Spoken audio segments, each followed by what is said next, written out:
Well, hi everyone, I'm Dr. Donna Antarr, and everybody, of course, including myself, want to know about the coronavirus, want to know the two main questions. How do you get it? How do you not get it? How do you not transmit it?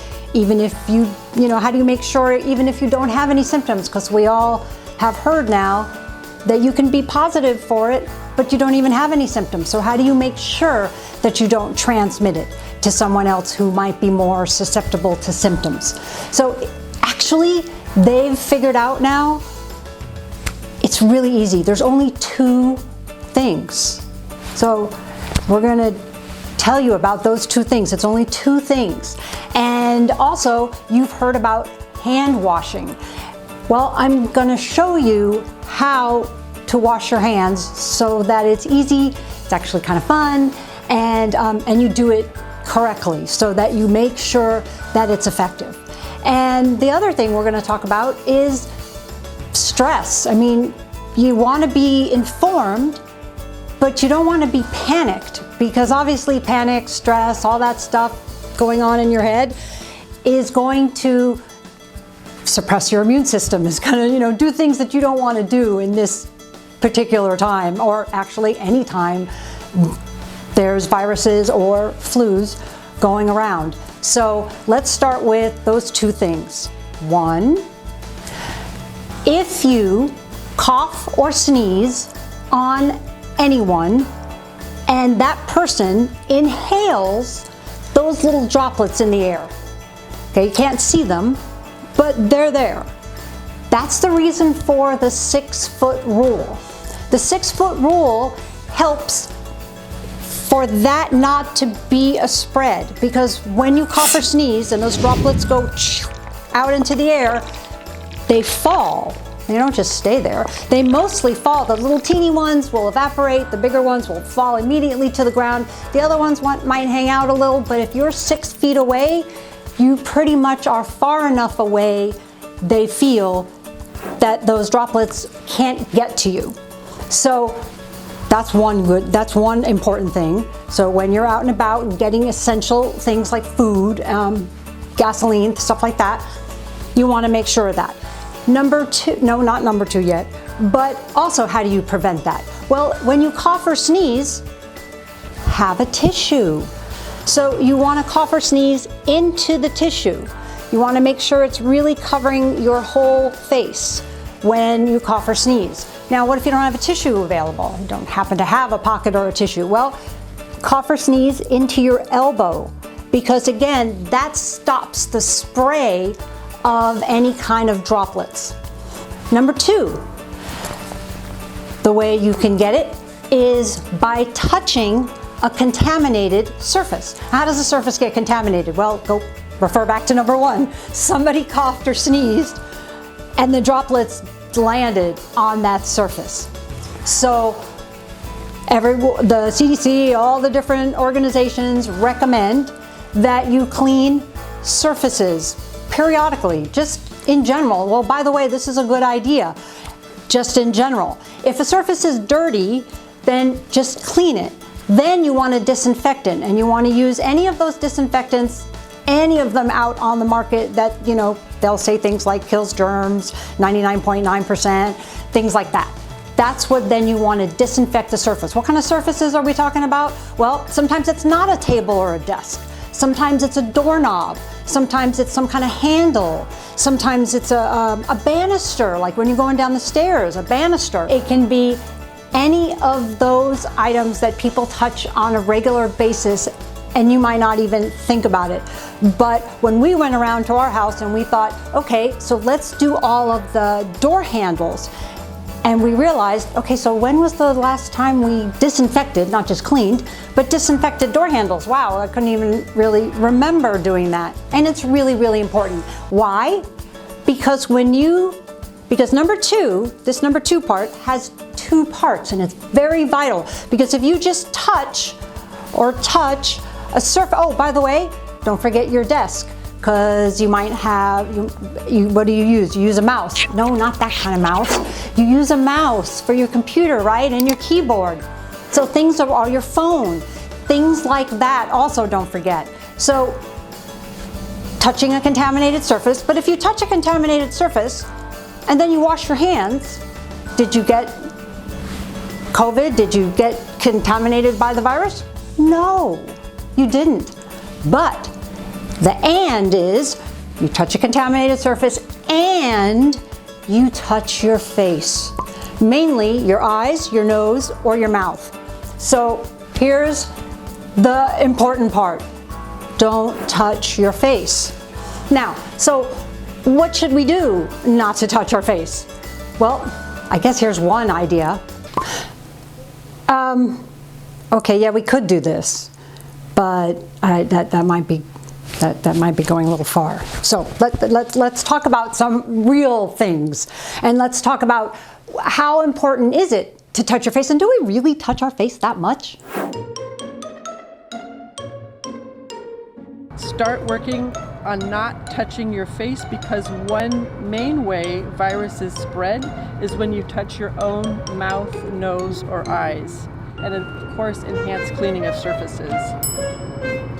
Well, we're always saying the common sense of washing your hands, not touching your face. Looking at every way individuals come into the country, not just through the... One of the key parts to preventing transmission is washing your hands and not touching your face. You know, there's a lot of folks that are... Well, we do.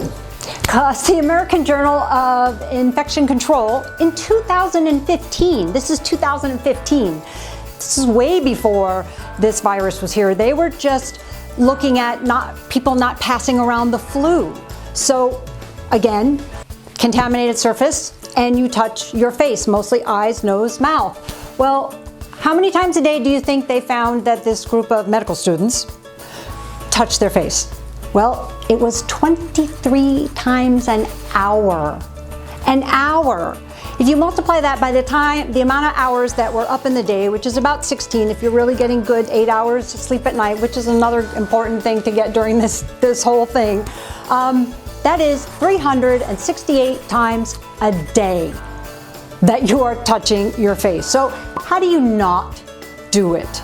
Especially since a lot of it is a habit, it's unconscious. And what makes you touch your face? Well, besides just being a habit, if you have allergies, a lot of people have allergies, and what happens? It makes your eyes kind of itch. It makes your nose itch. If your eyes are tired, what do we do? Oh, my eyes are so tired. Okay, so we don't want to do that. Oh, by the way, if this is a clean tissue, it's not the other one I used. Okay, so what do we do?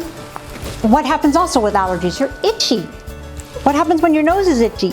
Well, if you use a tissue like that, you can kind of scratch the itch without touching your face.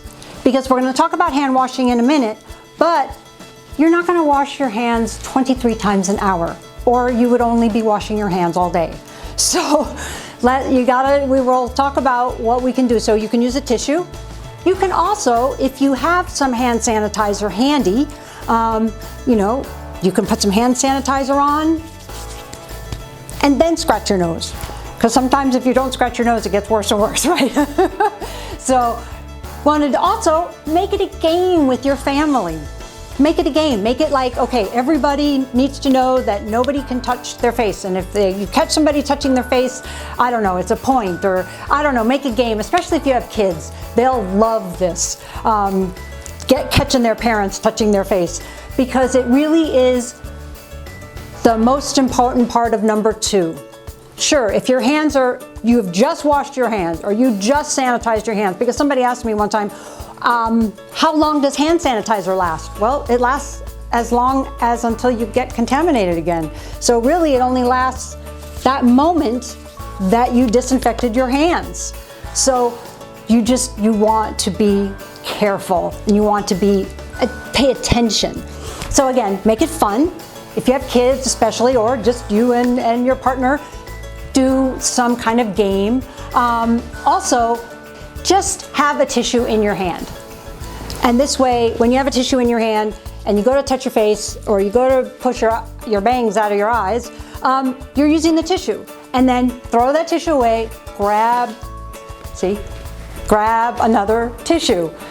That's the way you do it.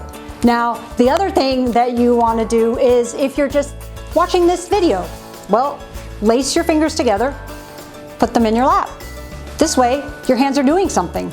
And when they go to touch your face, you're kind of going to notice, because it's going to have to let go to touch your face, right?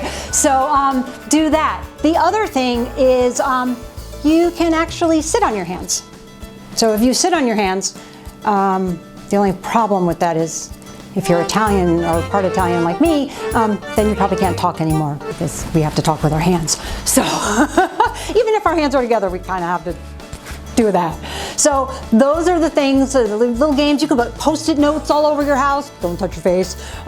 Just all sorts of things to make you more aware. And this is not only for now, this is for any flu season. It's so important. What's number one?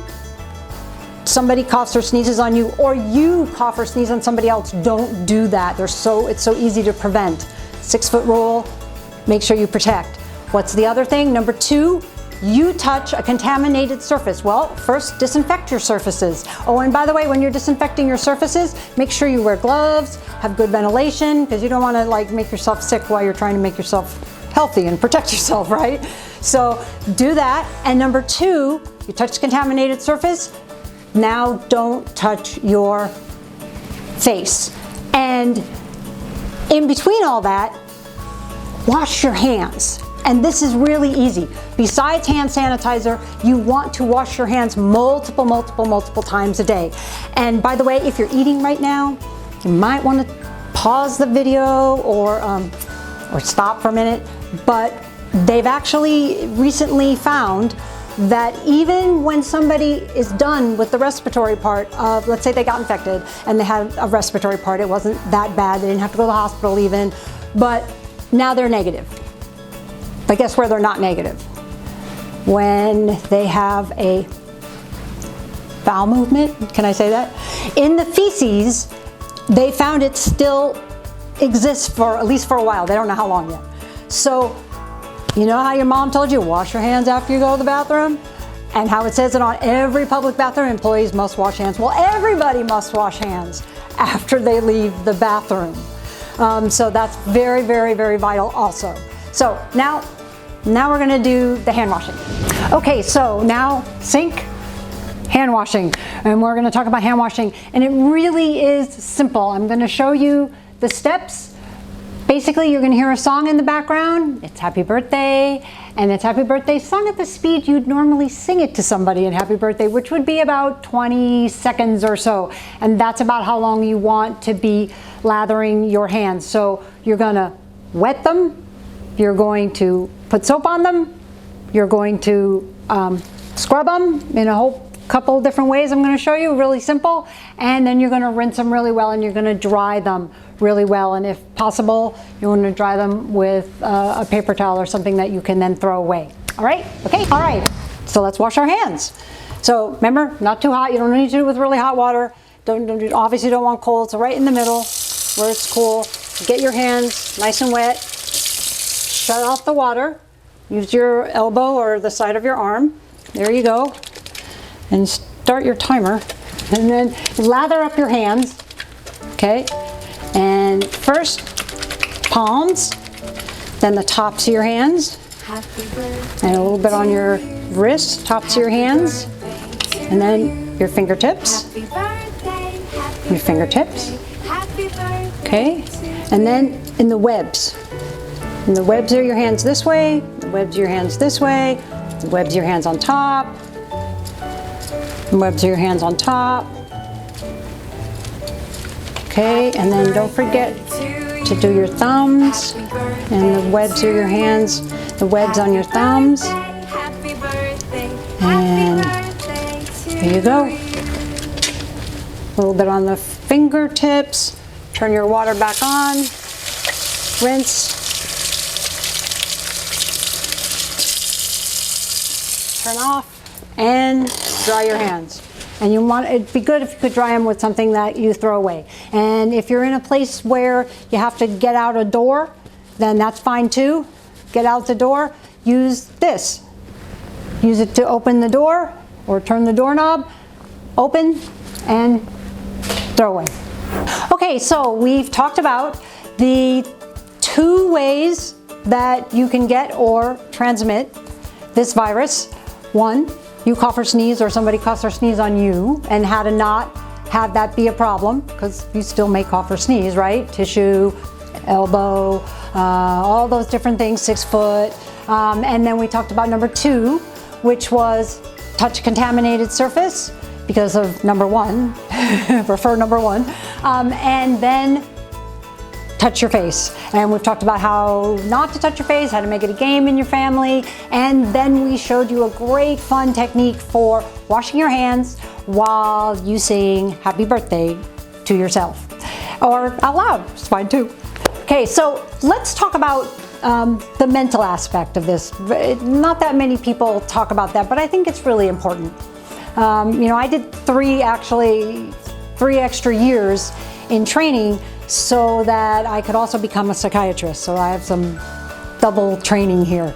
And I can tell you that it's really important to be attentive, to know what you're doing. Like, you know, we've talked about on this video, it's not hard, but don't be panicked.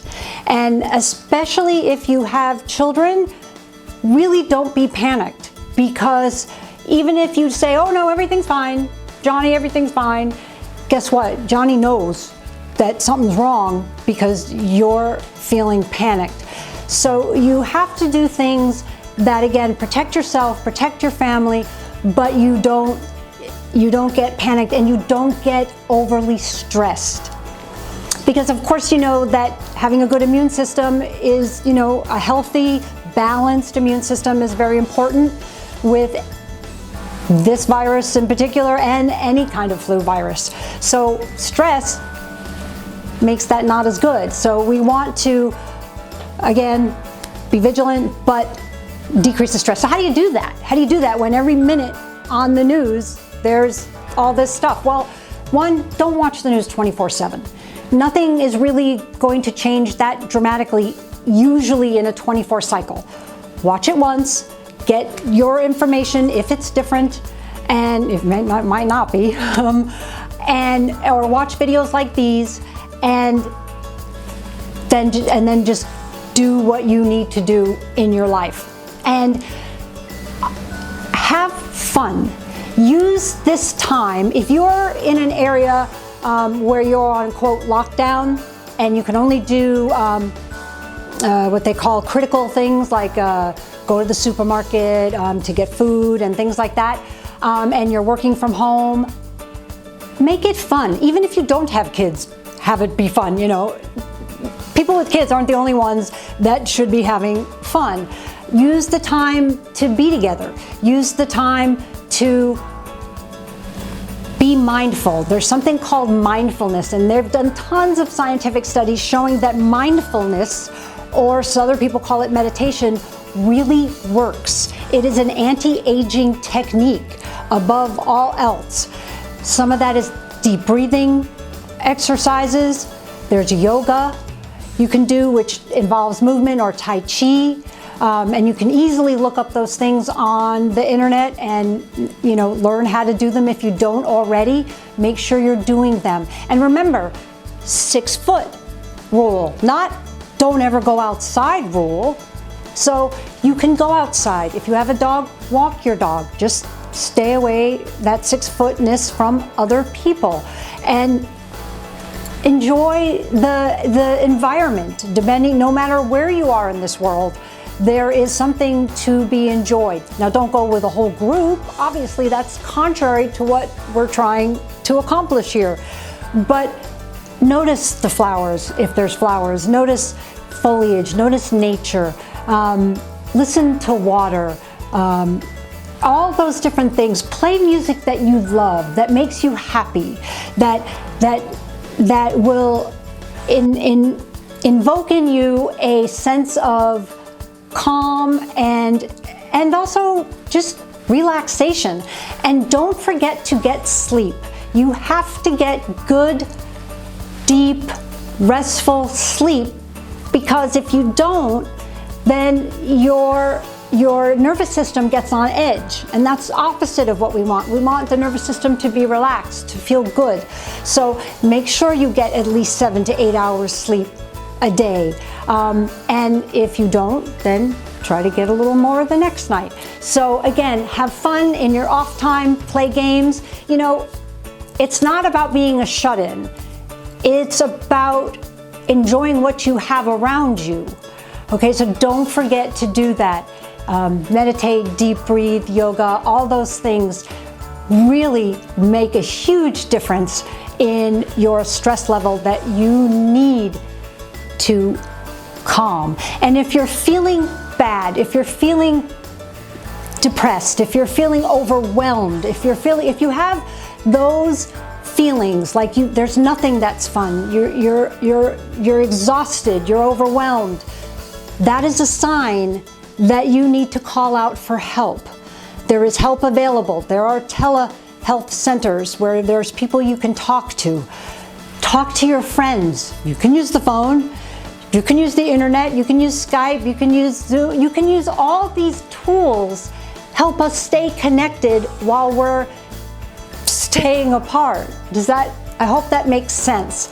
But use that so that you can decrease the stress in this actually particularly stressful time. So I hope that helped. Thanks a lot. Bye-bye.